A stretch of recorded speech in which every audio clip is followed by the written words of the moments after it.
fundamentally, sales is about relationships. I just like meeting different people, and generally we'll always say business does come off the back of it, but we don't necessarily need to always be talking about, hey, this is what we do, come and talk to us. It's more about just chatting to somebody and saying, well, what do you do? We do this. You can have all the connections in the world, but if you don't know how to use them or work with them, it's useless. Literally, I was in Warwick Hospital with a notepad when I came up with this idea.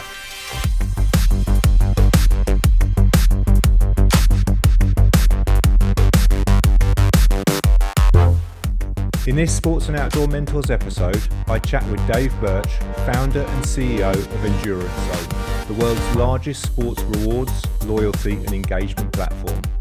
We chat about how a serious back injury derailed his professional rugby career that led to the inspiration behind his business today.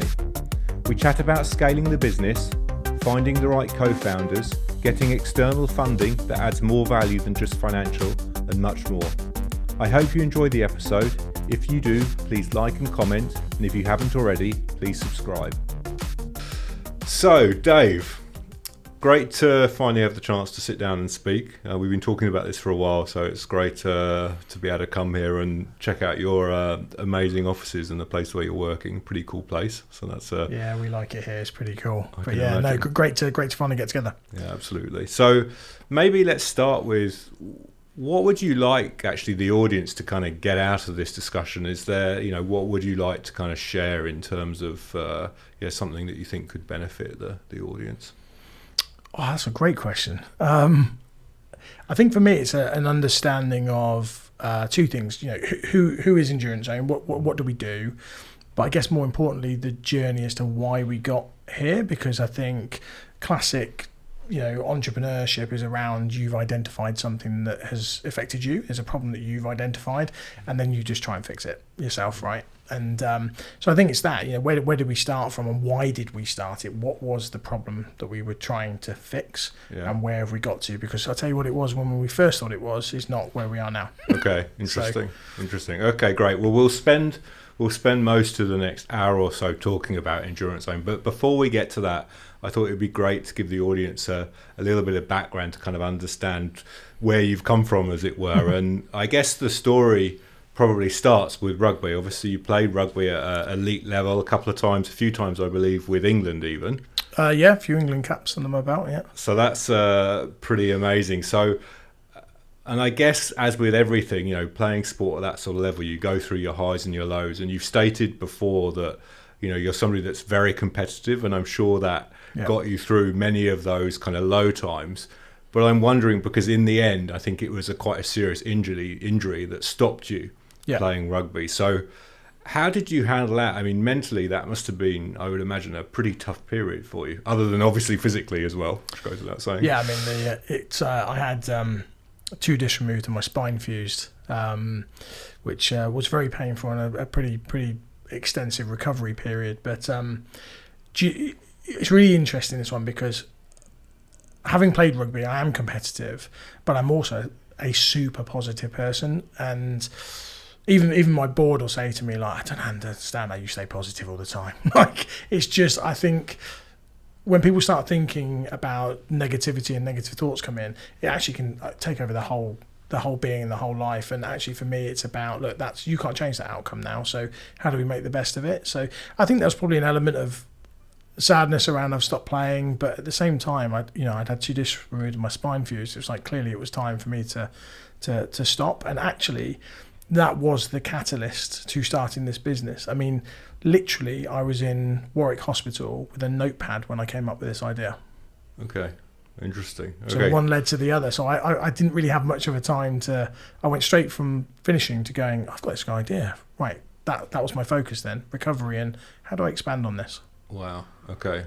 Well, that's great to hear. That positive mindset then obviously served you really well, because I'm sure many people could find themselves in a bit of a difficult place in that sort of situation. Because was playing at that level of rugby kind of a long-term plan? I mean, did competitive sport play a kind of key role throughout your life up until that point?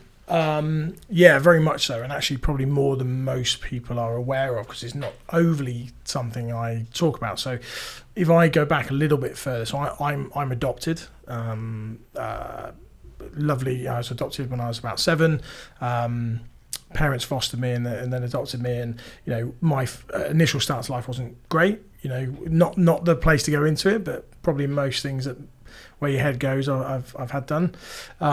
So my parents were like, oh, big boisterous kid. He's got such a vibrant zest for life. But my word, is he got some energy. Yeah. So 7 years old, they put me into rugby, and I'm still in touch with my coach from when I was sort of 7 to 14, because that for me was what was the catalyst to build everything in my life. The structure, and I've got a son now who he likes football, but for me I think that team sport, the camaraderie, the challenges, the knocks, the ups, the downs, the good weather, the cold weather, that whole thing, I think for certain people, but certainly for me, it was a perfect focus that kept me on a straight course of which I could have gone off at any point. Yeah. Interesting. Wow. Okay, yeah, that's amazing. So that competitive streak then started from an early age, and that's obviously served you well to today, I would say. Yeah, very much so. And my brother's the same. So again, brother's adopted, not biological brother. He was very sporty. I think my parents very much had let's get these two boys into sport pretty early. He was basketball. I was rugby, but we'd spend weekends playing together all the time, and we were competitive against each other. I'm 2.5 years older, but he was better at basketball than me, which really pissed me off, right? So I'd then try harder to be better. I had the size advantage in rugby, so he was never going to be better than me. But yeah, I think sport's good for that all through. It's not just about the competitive piece, it's about understanding how to take knocks and then get back up and go again. Yeah.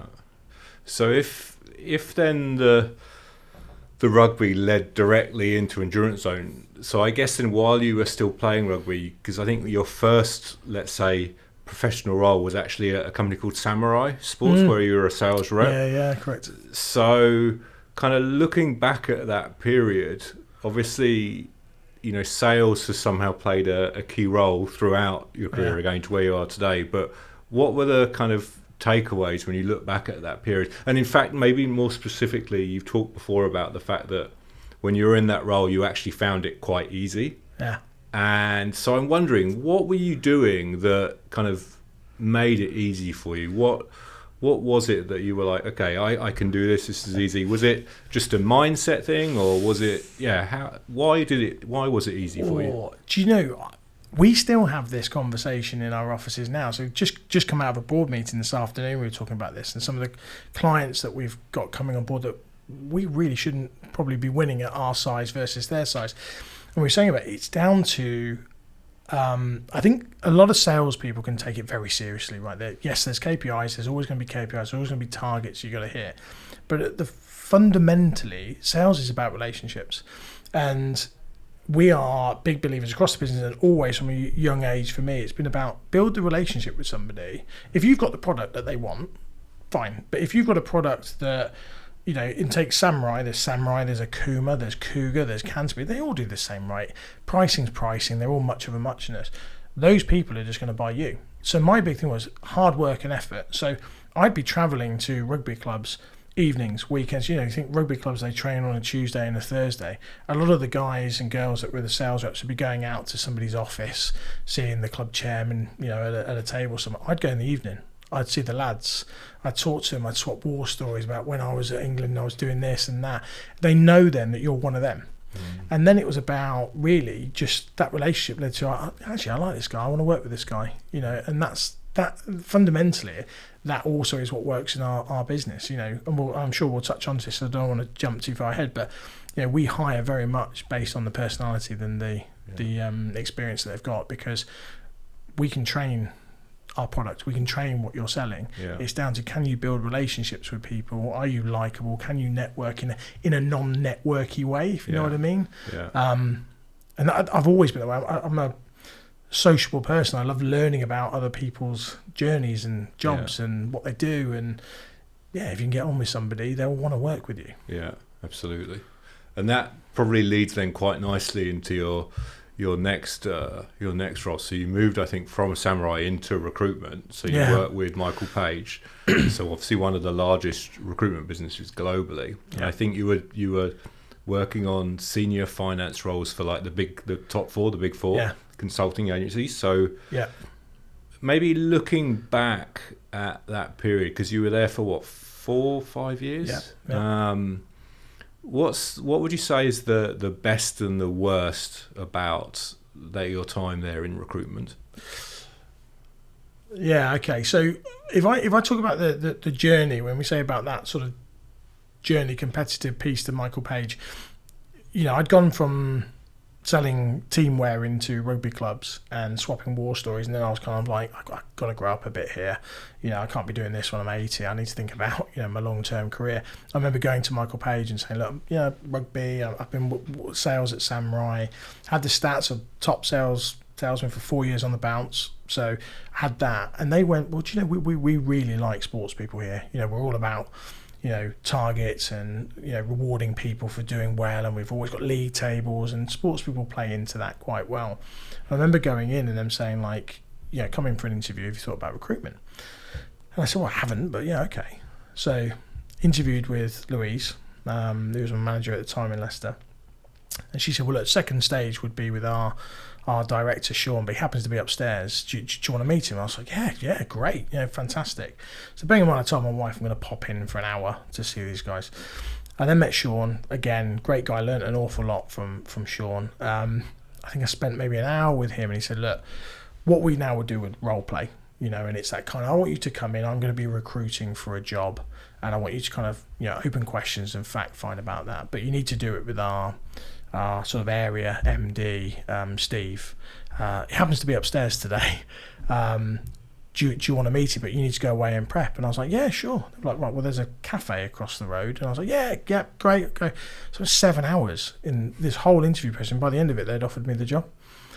But again, I think it's that mentality of, let's go. Yeah, this is great. What's the worst that can happen here? They either give you some positive feedback or they give you some constructive feedback. Yeah.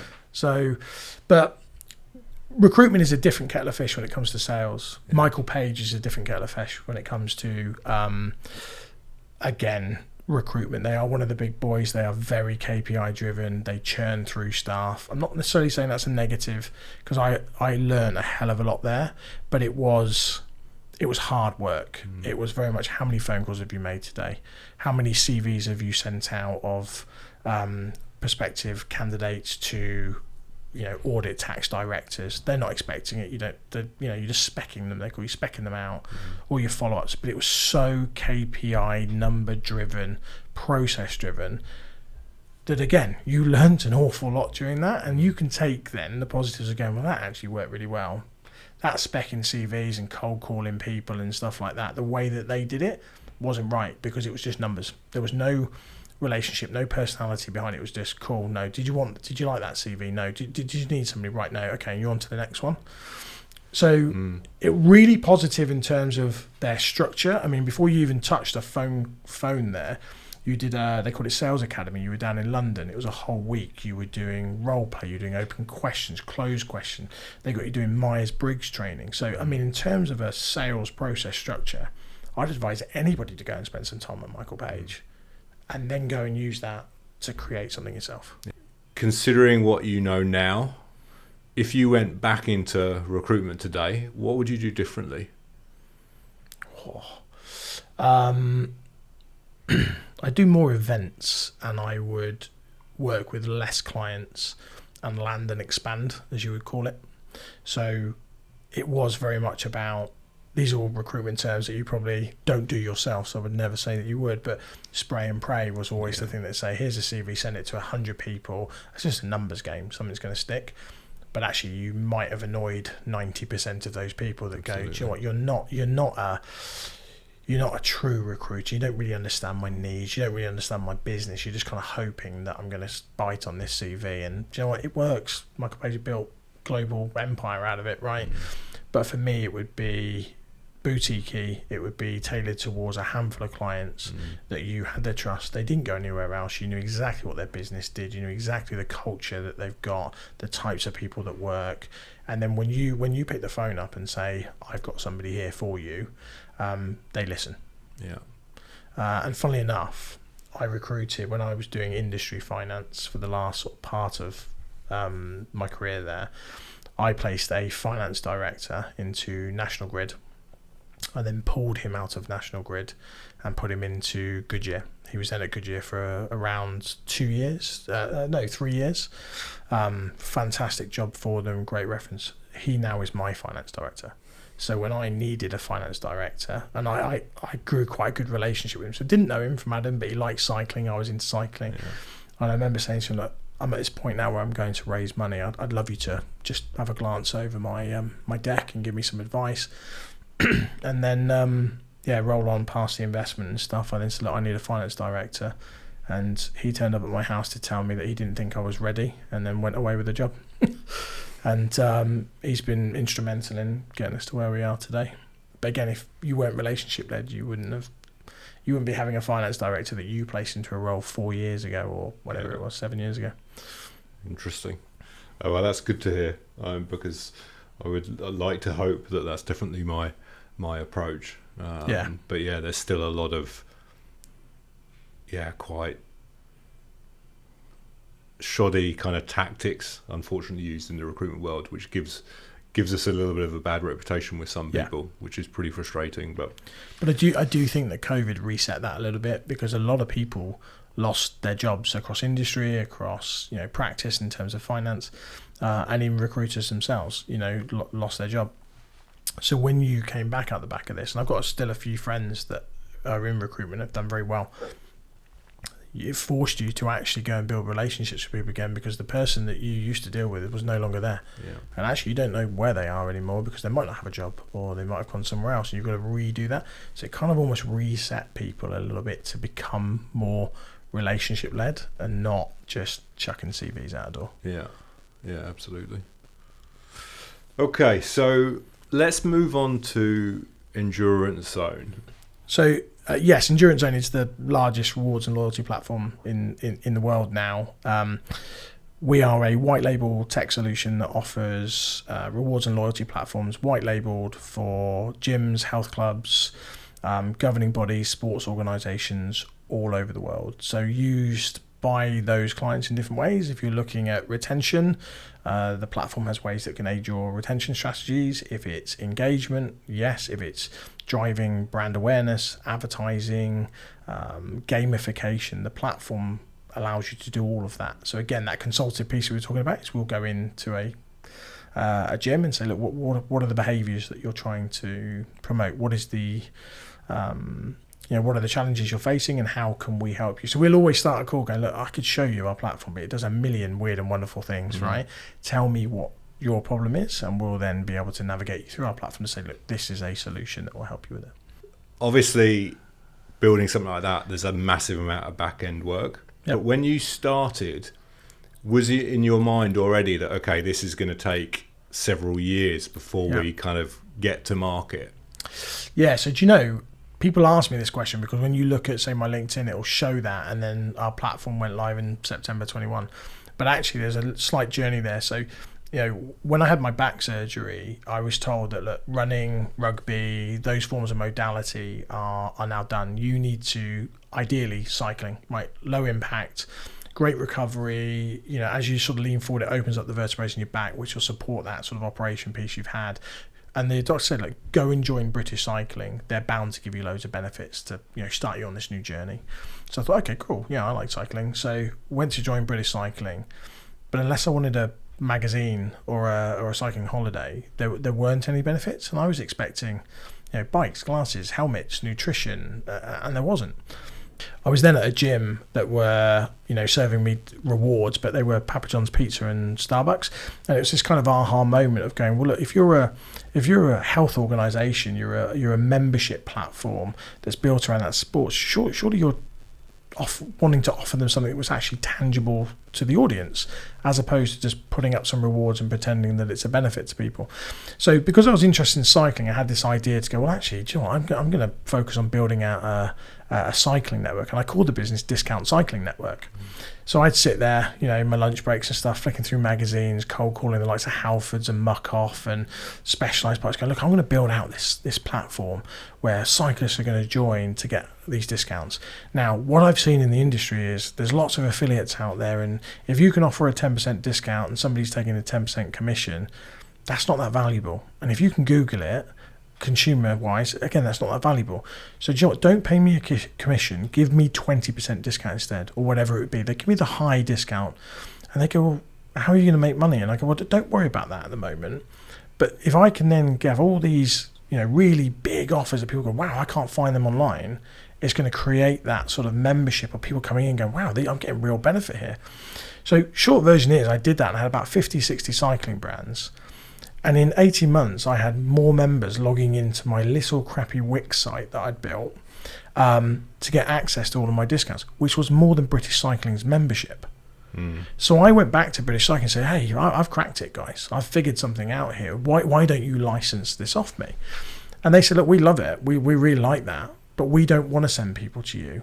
We want to keep people in our world, and we want to understand our members more. How could you do that? And that was around 2020 as COVID was starting to kick off. And I used that time to then go, do you know what? That's actually a really good business model there. If we could find a white label solution that we could build into other people's apps, other people's websites that looked and felt like them, single sign on. So again, that user journey is great flow. You join British Cycling, you log into your membership platform. Hey, there's all your rewards. You click on it and there's a whole host of rewards that are really valuable to you. That's going to work. And we launched in September 21 our first white label platform, and we signed our first client in September 21, which was Yellow Jersey Bike Insurance. We signed a contract with them for 3 years, and then they renewed again afterwards. And then since then, we've kind of replicated and learnt as talking to a gym that's very different to a governing body and say, well, actually, for us, we've got off-peak members and we want to add value to them, but we've got peak members and we want to add more value to them, and we want to move people from that bucket to that bucket. How do we do that? And then we've gone on to develop parts of technology like locking rewards so that you can show off-peak members, 40% off Garmin, but when you click on it, it says, hey, upgrade to peak membership to unlock this reward. So helping drive those behaviors. So as we've gone through different industries, different markets, different clients, we've learned different things that they've wanted to achieve and then built the technology around that.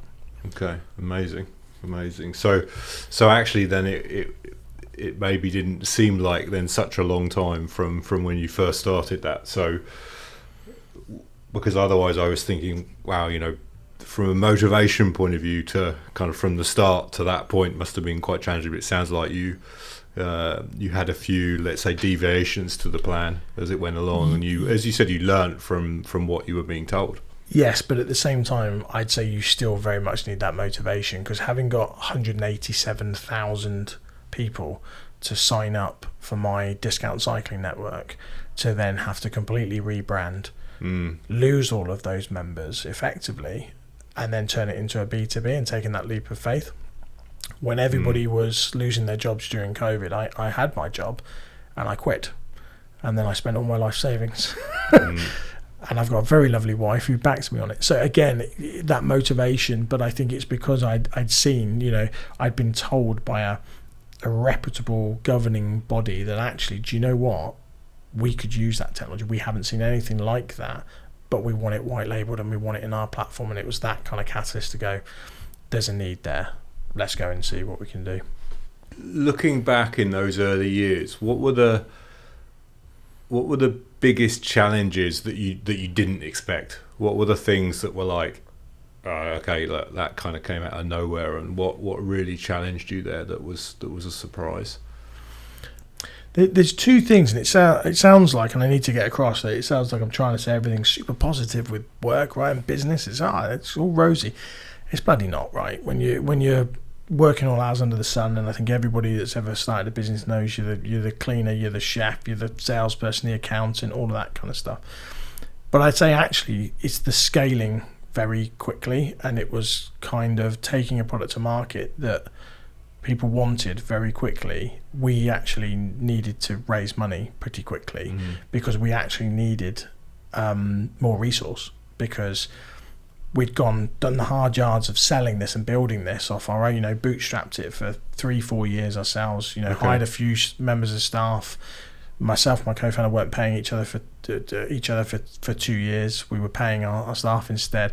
But then we got to a point where, as we started to bring these clients on board, we were like, actually we need somebody operationally to onboard these people. We need more tech resource here, because we're very limited in terms of what we know, and they're telling us they need points, APIs, and they need gamification and wearables, and we're out of our depth here. We need to hire somebody, otherwise all the hard work we've just done is going to come tumbling down because the service levels won't be there.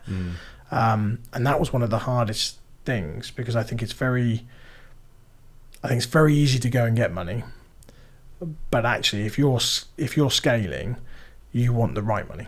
You want people that, certainly from an angel perspective, can help you on the journey, can understand the journey that you're going on, can offer you insight and advice, not just cash. And I think that was very important for us, was that we got the right investors on board.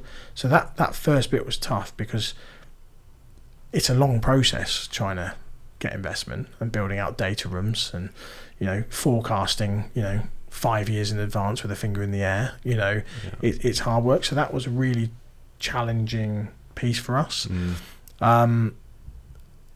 And then it was about hiring the right people. And you'd think as a recruiter that was an easy thing to do, but actually, because in the early days we still probably didn't know who we were. We knew there was a product there. We knew that people wanted it, but we probably still weren't too sure what was our product market fit. Who were we really targeting here? Which then stops us from going, right, we need these types of people. So they were probably the challenges, but again, we went through the process of getting the investor on first, who then spent 6 months with us, looking at us, going through, what is our product market fit? What get all your ideas out. No idea is a bad idea, and then going, right, that's a really good idea. That's a good one. Right, let's laser focus on those first, which then allowed us to go through the recruiting of salespeople, operational people, brand managers, all of that. Yeah.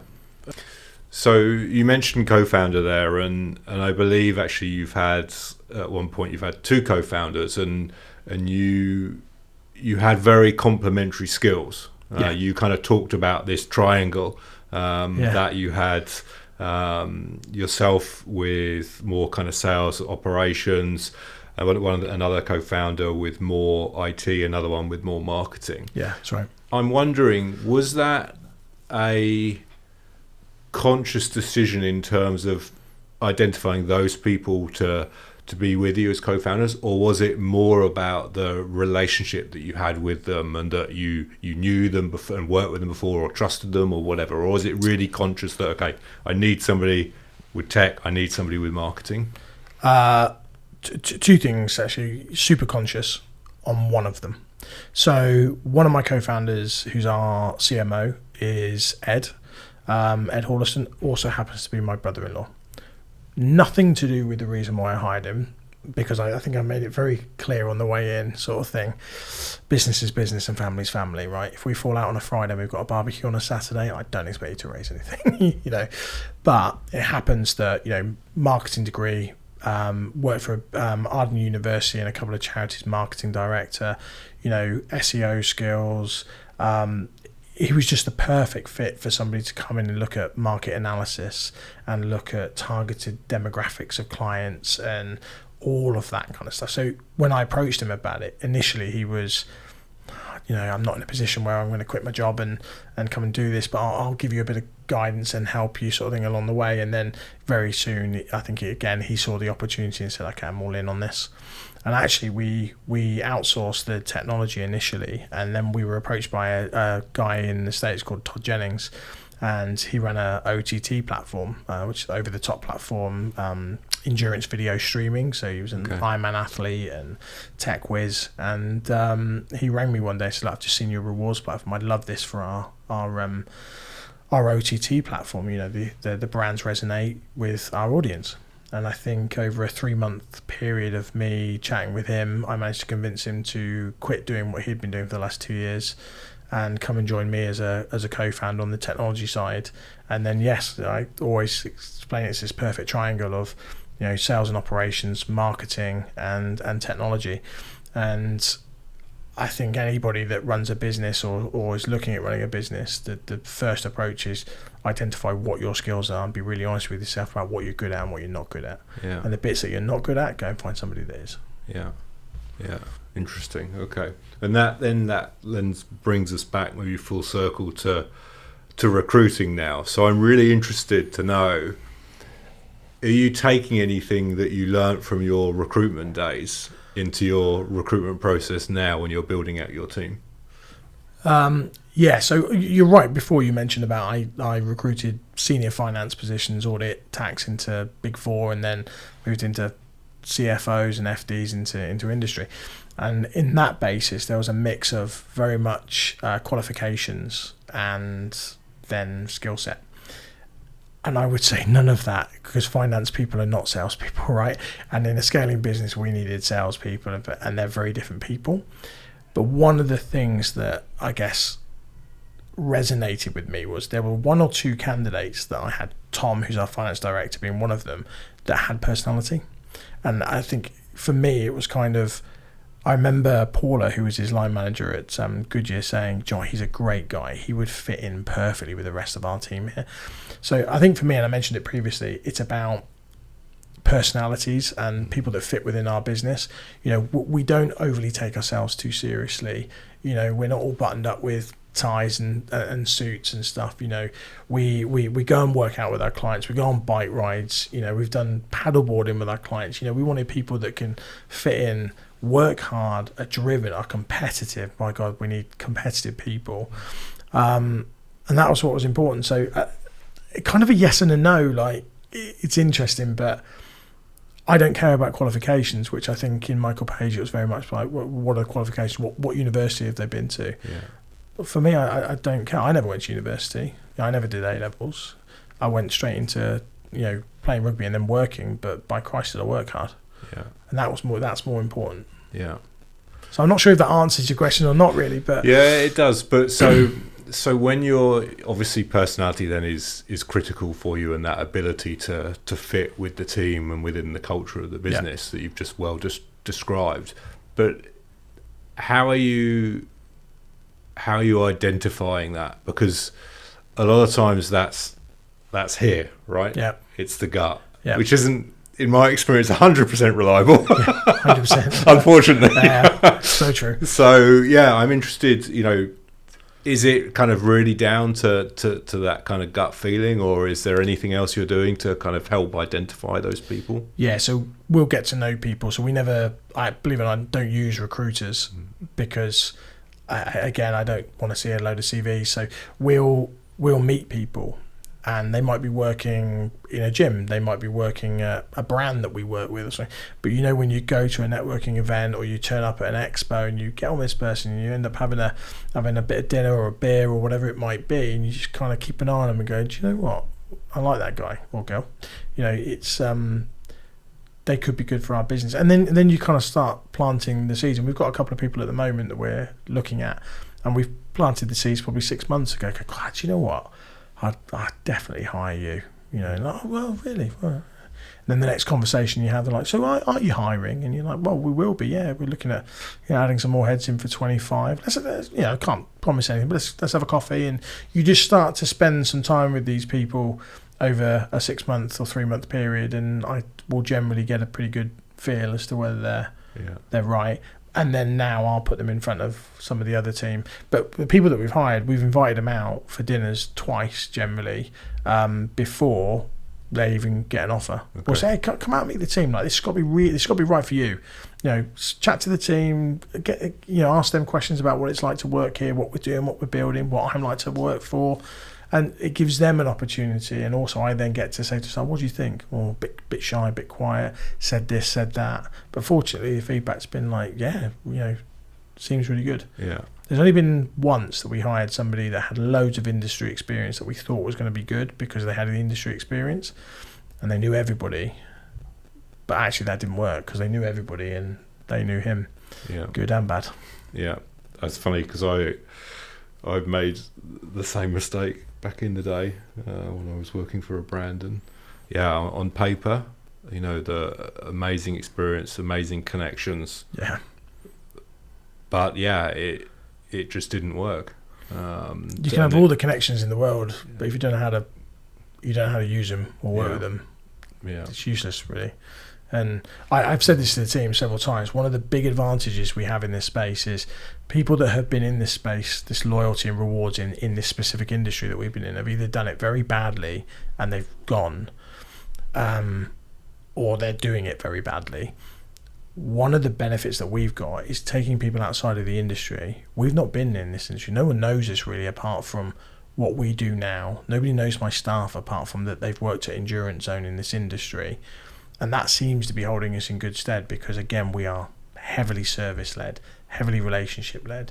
And that's working because people can't go, I remember you from Les Mills or this gym, and I didn't like that. What are you selling now? Sort of thing. We've kind of got these fresh eyes of people coming in with a fresh business. Yeah. Interesting. So, well,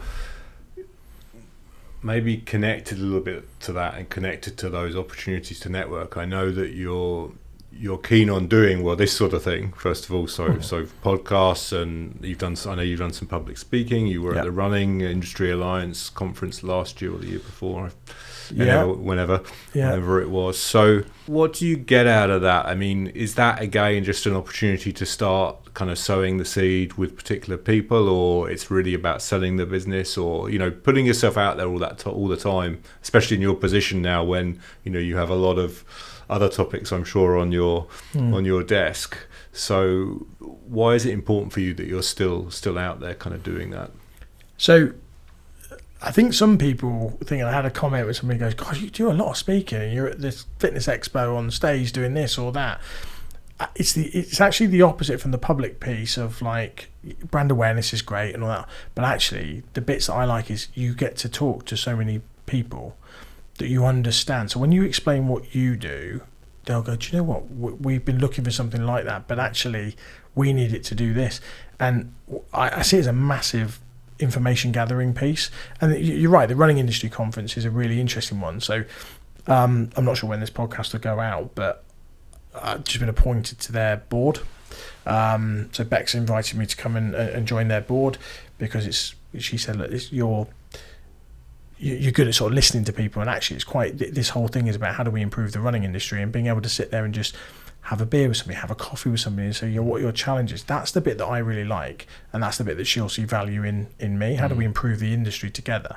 For me, those events are just great. You just get to meet lots of people, you get to talk to lots of people, and then you get to take that away and go, do you know what, I was chatting to this event company over here as an example, and one of the biggest things that they say is they're still handing out gift bags, and they've got printing, and they've got protein bars in there and stuff. And for us, how do we turn that into a digital swag bag? How do we work with their partners, the event partners, build that into our reward platform to be able to give to all of their runners or riders or whatever it may be, that ultimately saves them costs, helps the environment because we're not pumping loads of stuff into plastic bags. So that's just one example, but I just like meeting different people, and generally we'll always say business does come off the back of it, but we don't necessarily need to always be talking about, hey, this is what we do, come and talk to us. It's more about just chatting to somebody and saying, well, what do you do? Oh, well, we do this. They'll then remember that. They'll come to you when the time's right, and maybe you meet them again and say, hey, how did that thing go that you were talking to me about? Oh, yeah, it went well. And then the relationship's going. Yeah, absolutely. So you've talked in the past about how important your support network is, support group, and particularly calling out your wife. But I'm thinking that, listening to you here, obviously you're the founder and CEO of Endurance Zone. I think you sit on the board of UK Active, or a part of the digital part of UK Active. Yeah, Digital Futures, You're joining the RIA board. You're the founder, I think, of the largest cycling club, the large non-profit cycling club. Yep. You're married, you're a husband, you're a father. Yep. I was going to ask, how do you find a balance? Perhaps I should say, do you find a balance? And then if the answer is yes, how do you keep all those balls in the air and plates spinning. I didn't have much of a balance. Okay. And I go through spurts where there isn't a balance. But I have a very supportive wife who is the CEO of our home, for sure. That's for sure. I've got 2 kids. I've got a 7-year-old boy and I've got a 10-month-old little girl. And to be honest, I think I enjoy what I do, for starters. I absolutely love it. I love the business. I love being with people. I love socialising with people. I love understanding people. It's just what makes me tick. I do a lot of hours, and I tend to say to people that I break my hours into 2. So, I'm usually in the office for 8:30. So again, I get up. I do breakfast with the kids and take the dog for a walk and all that kind of stuff, and then come to work. Go home normal hours, I go home at 5:30 generally, and then I'll have that couple of hours window where we have dinner and we make sure there's no phones there, and we have put the baby Millie to bed. I absolutely love that because she's at that age where she really dad and come in, she lights up. That fills me full of joy. Sure. So put her to bed, and then the person who suffers from it probably is my wife, because then I move on to US time, and then I'll be probably till 10:30, 11 o'clock most nights, on calls with gyms or whoever it may be. And somebody said to me the other day, well, you need more staff, like surely you need to get more staff. I'm like, I'd hire more staff, great, it's just the way I'm built. I'm still going to then go, right, what market can we look at now, what can I pick up now? But as I say, she gets it, she supports me, she knows that I do it for family. Fortunate enough that we take regular holidays, and I generally don't work on those holidays. I only take week holidays, because if it was 2 weeks I'd end up dipping back in. But we're in a position now, and she's been there where it was all hours under the sun, but we're in a position now where we have the staff, we have the infrastructure, I've got my leadership team, I trust my leadership team, that actually I put one phone call into Tim, our ops director, when I was in Ibiza earlier in the year, and he basically said, what the hell are you calling me? He said, I don't expect to hear from you again, and that's the team you need, right? Yeah. So I think the kids are the one that did it. I think prior to that it was all hours under the sun and my wife paid for it, but now we've got the kids and families. Super important. That's all you do it for, right? Yeah, absolutely. If I didn't have the family, I probably wouldn't be as motivated, if I'm honest. Yeah, absolutely. And what about sport? Does sport still play an important role in kind of finding that balance? Because I think you after rugby, which obviously you couldn't do, you talked about the fact that you then got into cycling. So is cycling still an important part of your life? Yeah, very, very much so. And I don't get a chance to do it as often. I used to love running before I had my back. You could wang a pair of trainers on 30 minutes, 45 minutes, you're done. Cycling, not so much. Tire pressure, I haven't pumped them up in a few days. Lycra it up, do I look good, does it match my bike? It's very important. These are very important questions to ask before you head out. So I don't do as much as I like to, but probably 3-4 times a month I'll get out, usually with some friends, and then I've got a Garmin tax bike at home, and once or twice a week I'll generally jump on there, half an hour in front of the TV, just spin the legs, clear the head a bit. But then I'll once or twice a year do a big challenge. So last year we did Tour of Flanders across the cobbles, 100k in the pouring rain. I said this the other day, the closest I can sort of compare to my rugby days, freezing cold, bitter, pain, legs hurting, can't breathe, snotty nose, you finished it and you're like, I'm dead, but by God was it good. You finish and you're like, I've earned this Belgian beer, this is great. But yeah, Flanders last year. The year before that, I did Ventoux 3 times in 24 hours. This year, I did London to Paris with Chris, our sales director, Ben Foster, the goalie, or ex-goalie, and then Tom Achoe, his commercial guy. And it was great fun, 400 miles, 500 miles in 4 days. So it's that kind of stuff. Like, I'll always set myself a big challenge to do, which then kind of forces you to go, no, you do need to do a bit of training, because you might die otherwise. Yeah, absolutely. Now, you mentioned Ben Foster there, which reminded me of something else that you do as well, which is you have your own podcast, which is obviously with the co-host of Ben Foster's podcast. Tom Ochoa, yeah. So, and that's you're kind of exploring and diving into the business of sports, right? Yeah. So why? What kind of led you to do that? So Tom's a really good friend, and yeah, as you say, he does the Ben Foster podcast with Fozcast and the Football Fill-In, and him and I go on bike rides, and we say like, "Oh, did you hear about Roger Federer's just done a deal with On Running?" Like, yeah, I wonder how much he's been paid. Why has he done that? And then we were talking about Lewis Rees-Zammit, who left playing professional rugby to go and try his hand in the NFL, and it's just things we're interested in. One of the there's a podcast. It's on an app called Wondery, and it's like business wars, and it's like the AFL versus the NFL. And it's all these different like comparisons. I'm just interested in understanding the business makeups and why people do. Why did Tiger Woods leave Nike to go and start his own brand? It seems a bit silly when he's retiring. What's the plan? So we just said, well, we should talk about it. We should research it, and we should do a podcast called "What's the Deal with Sports?" We came up with saying, this week, what's the deal with Michael Jordan? What's the deal with Formula One? What's the deal with Red Bull? And we delve into these things where people go, wow, I didn't know that Red Bull just moved into cycling. And we'd go into, well, why? What was the strategic move, and why have they done it, and how much have they paid for it? And kind of unwrapping the business behind sport. Yeah. And it was a bit of an escape, for me to not be talking about rewards and loyalty and engagement. And again, for Tom, not to be talking about football and goalkeeping and all of this kind of stuff. And it did all right. Our first video did 25,000 views and then 30,000 views, and now all the socials and stuff we've got out, we're at millions of views, and it just kind of worked. And we just enjoy it. It took a bit of a hiatus over the summer just because of kids and holidays and stuff, and then we've just recorded 4 more this week.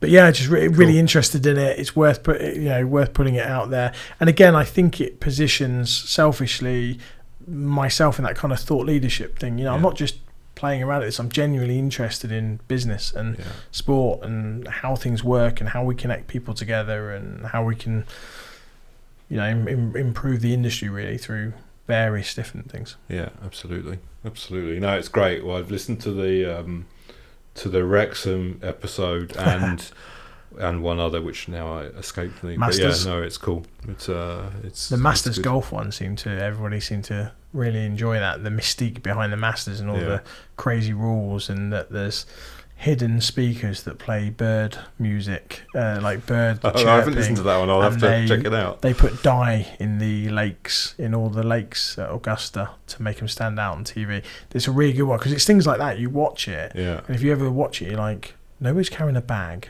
but they make like £13 million in 4 days in selling caps and stuff. But you never see anybody with any bags. So there's all these rules around what people can and can't do. It's really, but that's it. It's really interesting to. I'll check that one out. So I'm interested. Well, looking back over your career, who are the people that have most influenced you, would you say? Purely career-wise, or just in general? General. Yeah. Rugby coach at my local rugby Kenilworth down the road, a guy called Mark Juby. Literally, I'd say like most of my childhood structure and competitiveness and any rugby career I had was probably owed to him. He was probably the first sort of mentor in that sense. Again, can't take anything away from Michael Page. I had some really good managers. Louise, Sean, as I mentioned before, a director who's now MD out in the US. He was a great mentor for me. That was kind of a balance between, again, he worked hard, balanced it with family. Very structured. He'd be really honest with me in terms of, you've done that wrong, but this is why, straight from the hip. I really appreciated that. And then, to be honest, I've got a really good board. I've got 2 angels that sit on my board. One is the founder of WorldPay, a guy called David Sear. He took a very early interest in what we were doing and gave up a lot of his time in just mentorship without putting any money in. And you could look at that and say, well, he was just keeping close to whether he thought you were going to do well and came in at the right time. But he didn't need to do that. He's a busy guy, so He's been great, and he sits on our board. He's just been in the board meeting with us. Always comes up with good ideas, support, which is probably more my dad. Like my dad's always been my sort of role model mentor, because I mean, like, he adopted me and my brother. He was born arse end of Sheffield. Went out to London, worked for an oil company for 30 years, retired at 55 as a director. Still found the time, and it's only when I had kids I realised what he gave up. Drove me over to Leicester for rugby training on a Thursday afterwards. Just sat there in the car reading a book, came back, and then went to work the next day. Then drove me all over the bloody country on a Saturday for various games. And it's only when you've got kids and you drop them off at football you think, fucking hell. How did he do this when I had training on a Tuesday, a Thursday, and then when it was county and Midland season, it was Tuesday, Wednesday, Thursday, Saturday, Sunday. It's things like that you just go, but that's why you do it. You work hard for your kids, right? Yeah, absolutely. But and what's the best piece of advice you've ever received? Fail fast and learn quick. Okay. And do you feel like you're able to action that? Yeah, I think there's the old Facebook saying, isn't there? That's like, move fast and break stuff, which is very similar. And I think we learn quickly, we pivot quickly, and I think that's what's kind of aided us to our growth to where we are now, is that we've made a lot of mistakes along the way. We've spent a lot of money on things that we thought were the right things to spend money on, and they weren't, right? But we learned from it very quickly. We pivoted very quickly. And I think the whole business is the same. What, if you could give future leaders within the sports and the outdoor industry 3 pieces of advice, what pearls of wisdom would you share? Pearls of wisdom, I'm not too sure. One for sure would just be that don't be scared to give it a go. Don't be scared to try something. If you've got an idea, there's a million reasons why you shouldn't do something. You only need one to say give it a go, and it goes back to that fail fast and learn quick mentality. But yeah, definitely don't be scared to give it a go, for sure. Relationships are key. You find your advocates, find your partners, find the people that understand and believe in what you're doing, and work with them. And I guess the third piece, I'd say, it's a really cliche one, but just work hard.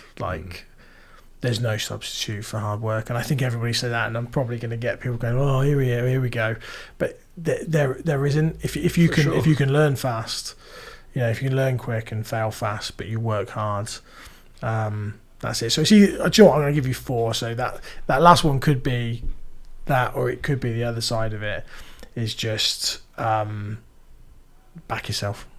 Just back yourself and go. It's yeah. I'm trying to think if there's more. Like, if I could go back and tell myself, it'd definitely be like, hard work's going to work. Back yourself to do it. Don't be scared to fail, and if you do, just learn bloody quick. Yeah. So if today was your last day, if you were going to hang up your endurance zone boots and retire on an island somewhere, what would your message be to your team? Well, this depends whether I'm on a deserted island because it's failed and I'm on my own, or whether it's an island like Richard Branson. Let's say it's the latter, right? We've done a good job, we've sold it, or whatever that may be. We've got no plans for that, but if we've sold it, thank you is all you're ever going to need to say. Again, I might have had the idea, and we always have this, I've got weird and wonderful ideas, and I'm always like, oh, what if we could do this? Would it improve the platform if we did this?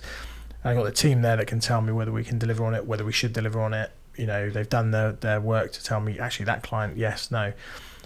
We wouldn't be, and I keep looking over there because my office is over there, right? And I can see my team, because we've got a big leadership day tomorrow.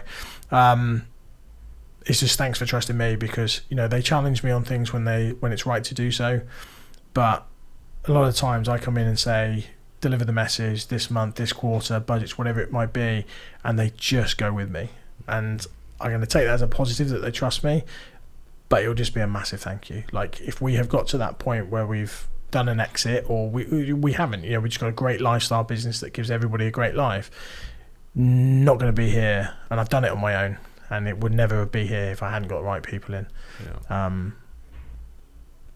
Yeah. Perfect. We're not there yet, though. We've got a long way to go yet. Great. Well, look, thanks very much for your time, Dave, and sharing so many great insights. I think there's a lot of value there for people to take away. So I appreciate you being so open and honest about everything, and good luck for the coming months and years. And thanks again. No, I really appreciate it. If anybody wants to reach out and have a chat, get some advice, I can give them advice. They can give me advice. I'd love to hear from them. Perfect. Well, we'll put your LinkedIn profile in the show notes so people can send you a message through LinkedIn. Awesome. Perfect. Cheers, all right. Cheers, Dave. Cheers, mate. I hope you enjoyed my chat with Dave as much as I did. If you did, please like, subscribe, and leave a comment. Thanks for your support, and I look forward to seeing you soon for our next episode.